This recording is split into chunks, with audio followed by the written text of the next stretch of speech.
સ્ત્રી સશક્તિકરણ એક વાસ્તવિકતા. સ્ત્રીઓની ધાર્મિક, સામાજિક અને રાષ્ટ્રીય સેવાથી તો ઇતિહાસ પણ ધબકે છે. અનસૂયા, ગાર્ગી, અહલ્યા, સીતા, મૈત્રેયી, દમયંતી, તારામતી બધી જ નારીઓ ક્યારેય પાછળ રહી નથી. છતાંય પરિવારને સંભાળેલ.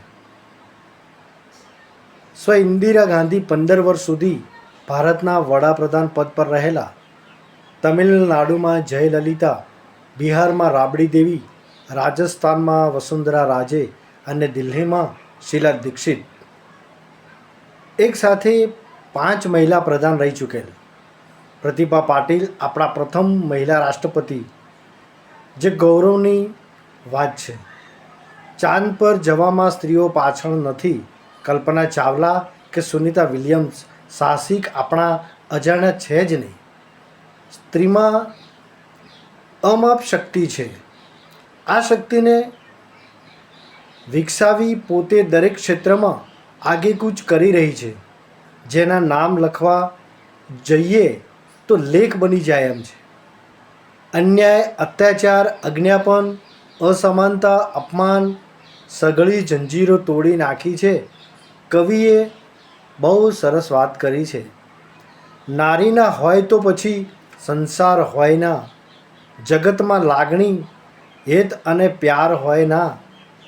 ઓ માનવ તારી સી હસ્તી, નારી વિના આ દુનિયા એક નિર્જન વસ્તી. વિશ્વમાં મહિલાઓનું મહત્ત્વ વધી રહ્યું છે અને મહિલાઓ ટોચ પર પહોંચી છે. ત્યારે સ્ત્રીઓનો આદર થાય અને સ્ત્રીઓ સામેના ગુના ઘટે એવી સમાજ રચના જરૂરી બની જાય છે. આ પણ સૌની જવાબદારી, નૈતિક ફરજ બની જાય છે. ભલે ભારતની 5 મહિલાઓનો વિશ્વની સૌથી શક્તિશાળી 100 મહિલાઓમાં સમાવેશ થતો હોય, વાસ્તવિકતા તો એ પણ છે કે ભારતમાં દર વર્ષે અસંખ્ય બાળકીઓને ગર્ભમાં જ મારી નાખવામાં આવે છે. પુત્રીઓને પુત્ર કરતાં ઉતરતી કરવામાં આવે છે. પ્રાચીન કાળથી સ્ત્રીઓને સહન કરતા જોઈએ છે. પિતા, પતિ અને પુત્ર એના સહારે તે જીવન જીવી રહી છે. પુરુષ પ્રધાન સમાજમાં આપણે સ્ત્રીને ફક્ત માતા, પત્ની અને પુત્રી એના રૂપમાં જ જોવા ટેવાયેલા છીએ. શું આપણે એના સ્વ વ્યક્તિત્વને વિકસાવવાની તક ના આપી શકીએ?